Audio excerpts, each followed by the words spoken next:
जय गुरुदेव। देखो दोस्तों, बहनों और भाइयों और प्रेमी, प्रेम से बोलो जय गुरुदेव। बाबा जी का कहना था शाकाहारी रहना था। हमें सभी धर्मों को शाकाहारी रहना चाहिए, ये हमारा एक मानव धर्म है।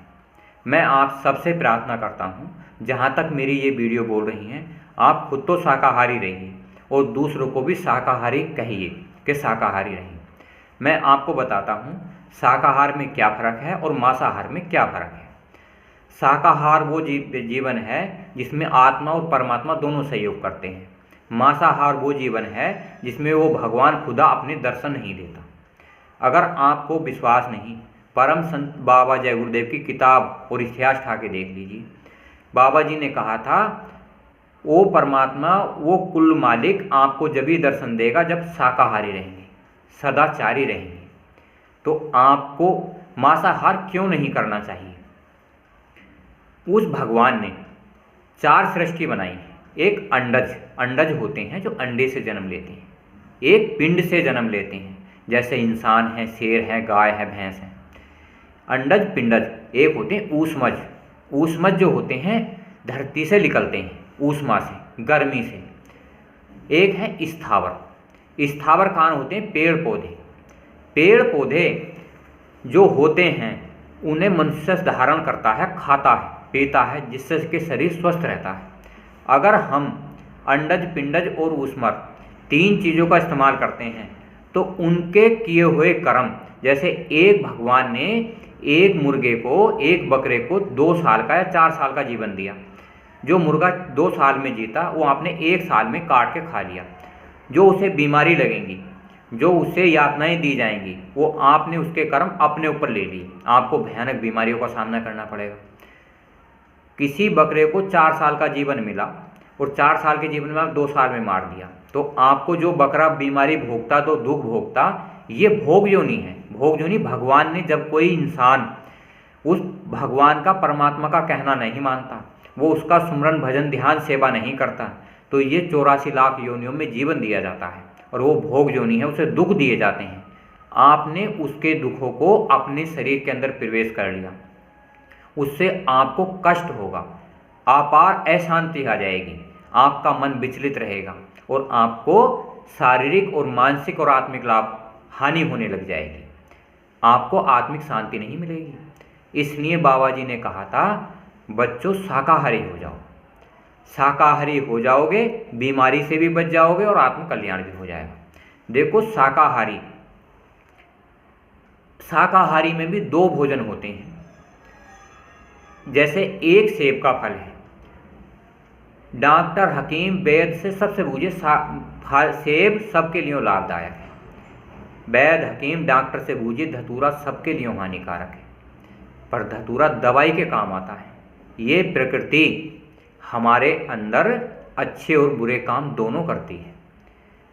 किसी संत की, सदगुरु की सादगी संगत में जाके आपको ये पता चलेगा इन शाकाहारी भोजन का क्या महत्व है। शाकाहारी भोजन से आपका शरीर निरोगी हो जाएगा।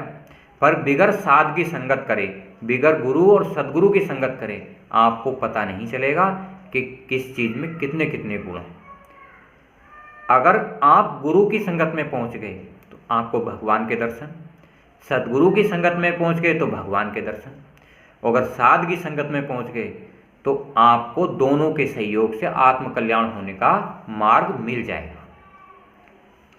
बाबा जी की कही हुई बात कुछ मैं आपको किताबों से बताता हूं, आप बड़े ध्यान और उससे सुनिए। तेरी मूर्ति सुरती को उतारूं प्रभु, तेरी मूर्ति आत्मा जब एक बार उस परमात्मा को देख लेती है तो बार बार उसका स्मरण करती है। एक इंसान जो धरती पर आता है सत्य का प्रचार लेकर, ज्ञान लेकर, दया लेकर, ज्ञान लेकर, तो वो आपको अंतर में 4 लोगों को मिलता है। एक नाम सिद्ध किया जाता है। सिद्ध करने का मतलब है ये मनुष्य शरीर जिस जिस लोक में जाता है उसमें अपनी छाप छोड़ जाता है।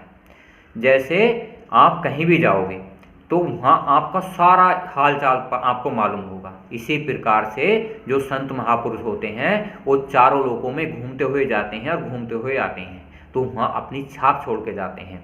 छाप छोड़ने का मतलब है वहाँ की पूरी जानकारी। इन जीवात्माओं को इस धरती पर आकर सत्य का पाठ पढ़ाते हैं। नाम नौका पे चढ़दास तर जाएगा। जो बाबा जी ने नामदान दिया है, नाम की दीक्षा दी है, जो भी प्यारे सत्संगी हैं वो नाम का स्मरण करें, आधा घंटा सुबह और आधा घंटा शाम, प्रार्थनाएं करें, भजन करें, आपका आत्म कल्याण जरूर होगा। पर बाबा जी ने कहा था, आप किताबों में पढ़ लीजिए, साध की संगत जरूरी है। एक घड़ी आधी में पुनियाद, और तुलसी संगत साध की हटे कोट अपराध। साध की संगत करना भी अनिवार्य है, क्योंकि गुरु की और सदगुरु की महिमा गाने वाला केवल एक साध होता है जो साधना करता है। साधना करने से आत्मा सारे ब्रह्मांडों में विचरण करती है। तो साध सदगुरु की, गुरु की महिमा गा सकता है। साध पे रिद्धि सिद्धियां नहीं आती, साध में आशीर्वाद देने की शक्ति नहीं आती। साध आपका आत्म कल्याण नहीं करेगा। साध क्या करेगा? आपको सत्य बताएगा, और सच बराबर तप नहीं, और झूठ बराबर पाप, और जिसके हृदय साच है उसके हृदय आप। अगर मैं सच पे चलता हूँ तो मेरे अंदर वो परमात्मा है, अगर आप सच पर चलोगे तो आपके अंदर परमात्मा है। अब आपका चलना या न चलना मर्जी आपकी। नाम तेरा मैं मुख से उच्चारूं प्रभु।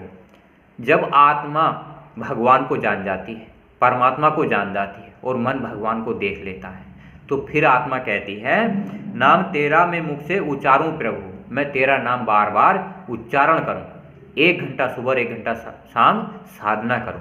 देखो, सारी आत्माओं का, सभी धर्मों का ये पूर्ण अधिकार है। आज इस कलयुग में आप भगवान को देखें, परमात्मा को देखें, अपने अंतकरण में निहारूं प्रभु। भगवान किसी भी धर्म में बाहर नहीं मिलता, अंतर में मिलता है। यहाँ जहाँ औरत बिंदियाँ लगाती हैं, यहाँ ध्यान लगा के साध की संगत, सदगुरु की संगत, गुरु की संगत करके आप अंतर में देखेंगे तो उसकी ज्योति, वो प्रकाशवान परमात्मा आपको साफ साफ दिखाई और सुनाई देना शुरू हो जाएगा। दीप जलते ही सब पाप धुल जाएगा। जिस प्रकार यहाँ इस लोक में सूर्य है, सूर्य के निकलने से हम सब इंसान सारी सृष्टि को देखते हैं, उसी प्रकार वो ज्योत निरंजन भगवान जो ज्योति स्वरूप में विराजमान हैं, उसके ज्योति स्वरूप से ऊपर के लोक, अंडखंड, ब्रह्मांड सब प्रकाशवान हैं। इसी प्रकार जैसे हम सूर्य की रोशनी में यहाँ देखते हैं, उसी प्रकार उस ज्योति स्वरूप की रोशनी में हम सारे अंडखंड ब्रह्मांडों को हमारी आत्माएं नाम लेती जाती है और ऊपर देखती चली जाती है। पर किसी साध की संगत से, किसी गुरु की संगत से, किसी सदगुरु की संगत से, जो महात्मा त्रिकालदर्शी होते हैं। दीप के साथ धुनियाँ भी बजने लगी।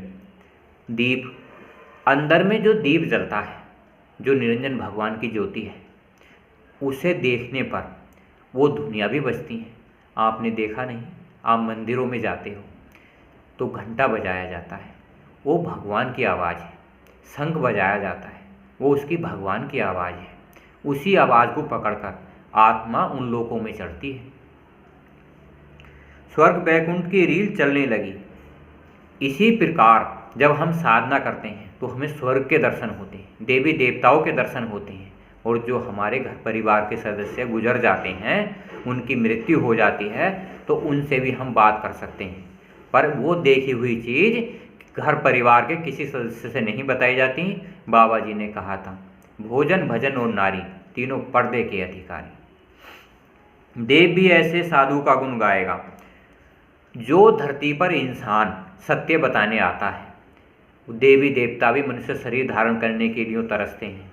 पता है क्यों? क्योंकि ये जीवन 100 वर्ष का है, देवताओं का अल्पकल्प तक का है। देवता उन यातनाओं को बहुत समय तक सहते हैं, और इंसान केवल 100 वर्ष तक सहता है। तो ये जीवन अनमोल है। आप इस जीवन को व्यर्थ ना गंवाएं। साध की संगत करिए, सदगुरु की संगत करिए, और किसी गुरु की संगत करिए। आप मथुरा जाइए, खिथौरा जाइए और साध की संगत करिए। गुरु बचा लोगे जिसको वो बच जाएगा, फेर लोगे नज़र तो वो फंस जाएगा। देखो दोस्तों, प्रेमी भाइयों और बहनों, मैं आपका क्या हूँ, सेवक। मैं आपसे सबसे हाथ जोड़कर ये प्रार्थना करता हूँ, आप सत्संग से जुड़िए। सत्संग सार है। एक आधार है आपके आत्म कल्याण का। प्रेम जगत का सार है। प्रेम में लोग जन क्या क्या कर जाते हैं, तो आपको संसार से प्रेम करना चाहिए, समाज से प्रेम करना चाहिए, घर परिवार से प्रेम करना चाहिए। ये आपका पूर्ण अधिकार है। प्रेम करते हुए, सद्भाव करते हुए, श्रद्धा रखते हुए, भक्ति करते हुए 1 घंटा अपनी आत्मा के मालिक को देना चाहिए। मैं ये नहीं कहता आप किसी धर्म को क्यों नहीं मानते, अपने अपने धर्म में रहिए, अपने अपने धर्मों में, अपने अपने मजहबों में शादी करिए। एक किसी दूसरे मजहब में दूसरे इंसान कोई शादी ना करे, क्योंकि अपने मजहब में एक महत्वता होती है, एक सहयोग होता है और एक प्रेम होता है। सभी धर्म वाले इस हिंदुस्तान में, इस भारत में केवल सत्य का प्रचार करें। ये उद्देश्य केवल मेरा एक का नहीं, जितने बाबा जय गुरुदेव के सत्संगी हैं सबका पूर्ण अधिकार है। मानव समाज को जगाओ, सत्य पर चलाओ। बाबा जी ने कहा, सत्संगियों तुम्हें संसार में आदर्श बनना है। आदर्श का मतलब है आत्माओं का कल्याण में सहयोग करो, शाकाहारी का प्रचार करो।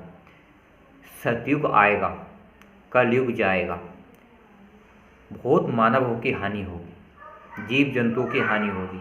आज आपका पूर्ण अधिकार है कि आप देश को बचाओ, समाज को बचाओ, शाकाहारी हो जाओ। आप घर परिवार में अपने लड़के लड़कियों से कहिए 1 घंटे सुबह और 1 घंटे साधना करें, जय गुरुदेव का नाम स्मरण करें। जब आप साधना करते हो तो साध के संपर्क में रहें। संपर्क का मतलब है कि जब आप गुरु से ज्ञान लें तो गुरु को पता चला चाहिए। ऐसा ना हो अंधा गुरु बहरा चेला, हुए नरक में ठेलम ठेला। साधना की सही युक्ति केवल गुरु बताते हैं, साध बताते हैं और सद्गुरु बताते हैं। युक्ति सही लेकर, ऐसे नहीं गुरु को पता नहीं, साध को पता नहीं, सद्गुरु को पता नहीं और आप भक्ति करने लगे, तो भक्ति गलत भी होती है। सही तरीके से करने के लिए स्कूल में मास्टर की ज़रूरत होती है, किसी मकान बनाने के इंजीनियर की ज़रूरत होती है। तो दोस्तों, बहनों और भाइयों, मैं इस वीडियो को यहीं समाप्त करता हूँ। आपसे मेरी प्रार्थना है, इस वीडियो को लाइक कीजिए, शेयर कीजिए और सब्सक्राइब कीजिए। अगर आप ये वीडियो सबके पास भेजोगे तो मैं चाहता हूँ कि आपका आत्मकल्याण हो, आपको मोक्ष मिले। आज कलयुग में सबसे आसान है, केवल समय तो 2 घंटे देना है, बहुत जीत हो जाएगी आपकी।